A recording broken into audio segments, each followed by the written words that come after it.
हे कृष्णा, तो आज का टॉपिक है बदतमीजी की हद हो गई।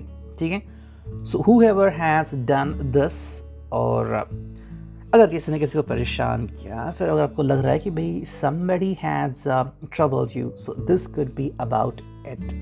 ठीक है, तो एक जनरल टॉपिक हमने लिया है and we are going to do the reading about it. हमारे सामने है तीन ऑब्जेक्ट्स जो कि हैं relationship oracle, cat tarot and energy oracle. ठीक है, तो हम तीनों से करने वाले हैं रीडिंग, और अब देखते हैं कि रीडिंग कैसे आती है। ठीक है, सबसे पहले हम देखते हैं रिलेशनशिप ओरेकल। ठीक है, तो चलो लेते हैं एंड कार्ड्स को करते हैं शफल। चलो, well let's see, collective reading है, देखते हैं रीडिंग कैसे आती है। अगर रेजोनेट हुई then it's pretty good। ठीक है, चलो देखते हैं। फर्स्ट कार्ड जो यहाँ पे आ गया है वो है going against the consensus. Okay, पहला ही कार्ड डायरेक्टली। सेकेंड कार्ड जो आ गया है वो है someone else fighting for attention. Third एक कार्ड निकालते हैं, ठीक है, और ये हैं कीप गोइंग। ओके, तो तीनों कार्ड्स यहाँ पे आ चुके हैं और तीनों का जो मतलब निकल रहा है वो क्या है वो हम देखते हैं। देखो, गोइंग अगेंस्ट द कंसेंसस मतलब कहीं ना कहीं ऐसा लग रहा है मुझे राइट ना कि भाई शुरुआत का हम दौर अगर देखें या फिर समवेयर आपको लग रहा है कि कोई पर्सन जो है वो अपने खुद के ही दिल के खिलाफ जा रहा है। ओके, देखो, भड़काने वाले लोग कम नहीं होते। कोई कुछ कह देता है और हम उनकी हाँ में हाँ मिलाते हैं कि हाँ ऐसा ही होगा, ऐसा ही है। सो ऐसे में क्या होता है कि दिल बहुत कहता है। एक फिल्म भी आई थी आई थिंक, या फिर ये गाना था, दिल है कि मानता नहीं। ओके, मतलब का दिल कहता है कि भाई ये करो वो करो, लेकिन आप उसके बारे में सोच नहीं रहे हो। You are not following your heart. Okay, और कई बार प्रैक्टिकलिटी में देखा गया है कि दिल अलग सोचता है, दिमाग अलग सोचता है। ओके, जैसे कि मान लो दो लोग हैं आपके सामने, एक रिच पर्सनालिटी है लेकिन एक हार्ड वर्कर पर्सनालिटी है। आप किसके साथ आगे बढ़ना चाहते हैं, ये आपका फैसला हो सकता है। ओके, उसी के हिसाब से कहीं ना कहीं लग रहा है कि कोई पर्सन जो है वो अपने दिल के खिलाफ जाके, अपने मन के खिलाफ जाके बातें कर रहा है जो शायद आपको सही नहीं लग रहा है। ओके, अब कुछ भी रीज़न हो सकता है, लाइक किसी ने उसके दिल में या मन में जहर घोल दिया है, कुछ अलग ही वाक्य बता दिया है, हालांकि कुछ अलग होता है। जैसे कि हम कहते हैं कि भाई पुलिस कन्फेशन में अगर दो लोग हैं जिन्होंने क्राइम देखा है, कोई अलग कहता है कि मैंने ब्लू गाड़ी देखी थी, कोई कहता है मैंने येलो गाड़ी देखी, तो किसका कहना माने, ऐसा कुछ हो सकता है।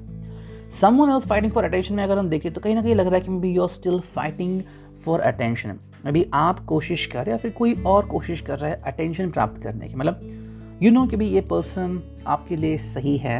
एंड पहले से अगर हम रिश्ते के बारे में देखें तो हाँ, हर एक रिश्ते में कम ज़्यादा चीज़ें होती रहती हैं। Somewhere you like someone's attentiveness, कि भाई कोई पर्सन आपको अच्छा लगता है, कि कोई पर्सन आपके लिए हार्ड वर्क कर रहा है, somebody is being there, और किस तरह से वो अपनी ज़िंदगी जी रहा है, दैट इज़ वेरी गुड। लेकिन अचानक से अगर उनकी ज़िंदगी में अगर बदलाव आ गया है, अगर आपका कहना नहीं मानते, अचानक से ही फ़ोन बंद कर दिया है, मिलना नहीं चाहते, तो व्हाट इज़ दैट थिंग। तो ऐसे में आप चाहते हैं कि दोबारा से सब चीज़ें वापस से शुरू हो जाएं और आप दोनों में जो भी दूरियां आ गई हैं वो मिट जाए। कीप गोइंग, ये थर्ड कार्ड आ गया है, जो सिंपल मीनिंग है कि भाई you are trying your level best to cope up with the situation. जो भी रास्ते निकल सकते हैं आप उस हर रास्ते को अपनाना चाहते हो, चाहे उनको ईमेल करना चाहते हो, मैसेजेस करना चाहते हो, कॉल करना चाहते हो, पर्सनली मिलना, उनके फ्रेंड से बातें करना, कहना कि भाई do convince them to talk to me.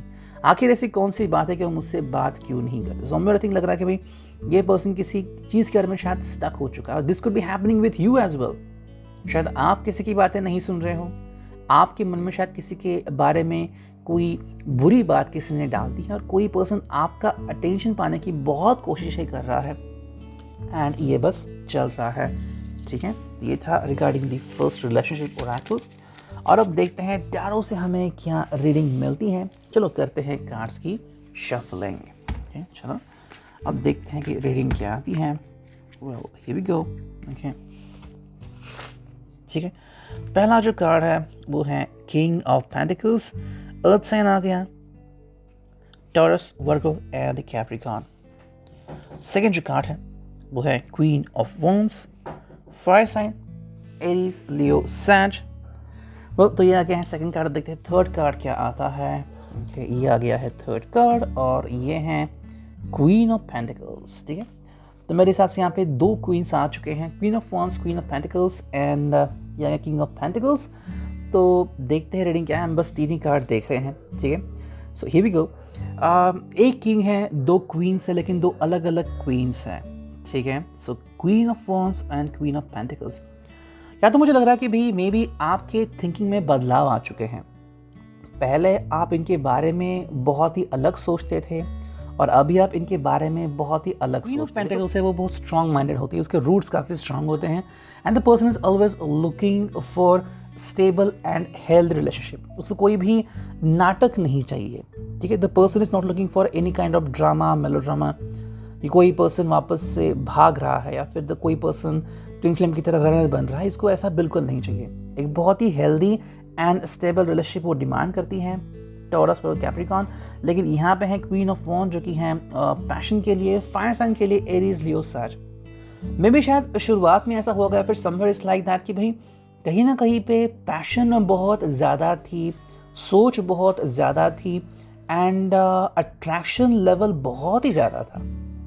Okay, तो यहाँ पे 2 क्वींस एक्चुअली दिख रही हैं, तो दोनों का अलग अलग मीनिंग आ रहा है। एक जो क्वीन है वो डिमांड कर रही है पैशन, अट्रैक्शन, लव, सिलेक्शन, और एक जो क्वीन है वो डिमांड कर रही है love, okay, trust, okay, honest. So ये सब चीज़ें जो हैं जो रिश्ते को मजबूत करती हैं वो क्वीन ऑफ पेंटिकल्स डिमांड कर रही है।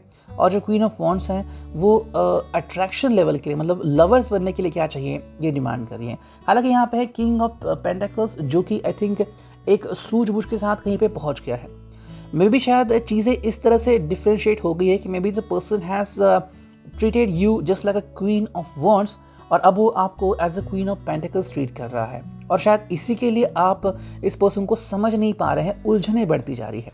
यू नो, बदतमीजी की हद, मतलब पहले तो you behave like I am a queen of wands, now you are behaving like I am a queen of pentacles. ये हो सकता है somewhere you feel that the person may be connected to people, और आप इन दोनों में से कोई एक व्यक्ति हो सकते हो। या तो आप क्वीन ऑफ पेंटिकल्स हो जो कि बहुत ही स्ट्रांग हो एंड यू आर जेलस और hated of queen of wands, या फिर आप क्वीन ऑफ वॉन्ड्स हो एंड आपको लगा कि भाई इस पर्सन को अपना एक्स वापस से मिल चुका है, फिर कोई बहुत ही पुराना रिश्ता है फ्रेंडशिप का, वो किसी और ही चीज़ में बदल गया है। So this could be happening between both of you. ठीक है, और अब फाइनली देखते हैं कि भाई एनर्जी ओरेकल हमें क्या कहते हैं। ठीक है, तो एनर्जी ओरेकल से भी हम सिर्फ 3 ही कार्ड्स चुनते हैं। अब देखते हैं हम एनर्जी ओरेकल से हमें क्या रीडिंग मिलती है। चलो हमने कर ली है कार्ड्स की शफलिंग, हियर वी गो। चलो तीनों कार्ड्स हमें चुनने हैं। ओके, पहला जो कार्ड है, ओके चलो 2 कार्ड आ रहे हैं तो उनको ले रहे हैं, the thinking woman, the world, and एक फाइनल कार्ड चुन लेते हैं जो कि है कॉन्ट्रैक्ट। ठीक है, तीनों कार्ड यहाँ पे आ चुके हैं, देखते हैं क्या है। तो द थिंकिंग वुमन है यहाँ पे, द वर्ल्ड है एंड द कॉन्ट्रैक्ट है। ओके, तो हम तीनों को अगर देखें 1 बाय 1 तो रीजनिंग यही निकलती है कि कोई पर्सन बहुत ज़्यादा सोच रहा है। अगर आप द फेमिनिन पर्सन हो या फिर अगर आपके पार्टनर फेमिनिन है तो शायद वो बहुत ज़्यादा सोच रहे हैं। थिंकिंग वुमन का बस सिंपल मतलब है कि भाई बहुत ज़्यादा सोचना, या फिर किसी ने आपसे कोई कड़वा सच बोल दिया है जो आप नहीं सुनना चाहते थे। ओके, मे बी शायद किसी ने अपनी असली फीलिंग्स आपके सामने रखी हैं, या फिर हाल ही में अगर उनके ज़िंदगी में कुछ बदलाव हुए हैं, कुछ बदलावों से अगर वो गुजर चुके हैं, फिर उनकी फीलिंग्स, उनका आपकी तरफ देखने का नज़रिया या फिर आपका किसी की तरफ देखने का नज़रिया अगर बदल चुका है तो वो शायद किसी के लिए प्रॉब्लमेटिक हो सकता है।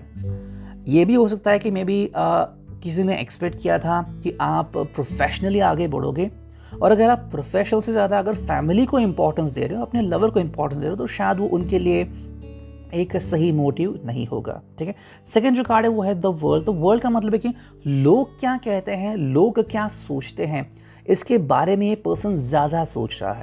ठीक है, जैसे कि मान लो आप किसी के साथ शादी करना चाहते हो या फिर आपको कोई पर्सन पसंद आता है, अब ये बस शुरुआत ही है, मे बी आपने बात करना भी शुरू नहीं किया है, अचानक से दिल में थॉट्स आते हैं, रिश्तेदार क्या कहेंगे, लोग क्या कहेंगे, मे बी अगर आपकी कास्ट अलग है, so what ever could be the issue, आप इसके बारे में शायद ज़्यादा सोच सकते हैं या फिर सोच रहे हैं कोई एक पर्सन कि वो अलग मे बी अलग फाइनेंशियल बैकग्राउंड से है, या फिर अलग बिजनेस में है, मतलब मे बी आप जो सभी आपके फैमिली मेम्बर्स है वो सिर्फ जॉब कर रहे हैं, अगर अभी बिजनेस कर रहे हैं तो क्या फैमिली मेम्बर्स किसी बिजनेसमैन से आपकी शादी करवा देंगे? लोग क्या कहेंगे? व्हाटएवर। सो मे बी ऐसे कई सारे सवाल दिल में आते हैं जिसको लेके कोई परेशान हो सकता है और अपना फैसला तक बदल लेते हैं, ठीक है। एंड जो फाइनल कार्ड है वो है कॉन्ट्रैक्ट। तो कॉन्ट्रैक्ट का मतलब है कि may be somebody is very eager to do something or end up something। कोई पर्सन बहुत ही जल्दी कोई चीज़ करना चाहता है, वो मिटाना चाहता है, ठीक है। Contract is like maybe ऐसा हो सकता है कि you just trying to know कि एग्जैक्टली वो क्या सोचते हैं। अगर किसी ने आपके सामने कोई अगर अलग ऑफर दी है, लाइक लिव इन वाली ऑफर दी है, फिर contract is like maybe the person want both of you to be legally bound, या फिर बहुत जल्दी शादी करते हैं। और अगर कोई पर्सन इस चीज़ के लिए रेडी नहीं है कि भी मुझे अभी शादी नहीं करनी, और we can not just get engage like this way, we want real engagement. जैसे कि कुछ लोग होते हैं जो कहते हैं कि चलो हम कहीं पे ही शादी कर लेंगे, नहीं, किसी को प्रॉपर शादी चाहिए, तो ये कोई एक इशू यहाँ पे हो सकता है। तो समवेयर इज लाइक आपकी सोच और इनकी सोच शायद उसमें थोड़े से डिफरेंसेस आ रहे हैं। अगर किसी के कहने मात्र से ये पर्सन अगर आपके खिलाफ जा रहा है या फिर आपसे रूठ चुका है, तो ये शायद आपको अच्छा नहीं लग रहा है। ये था reading. I hope it will resonate. Thank you.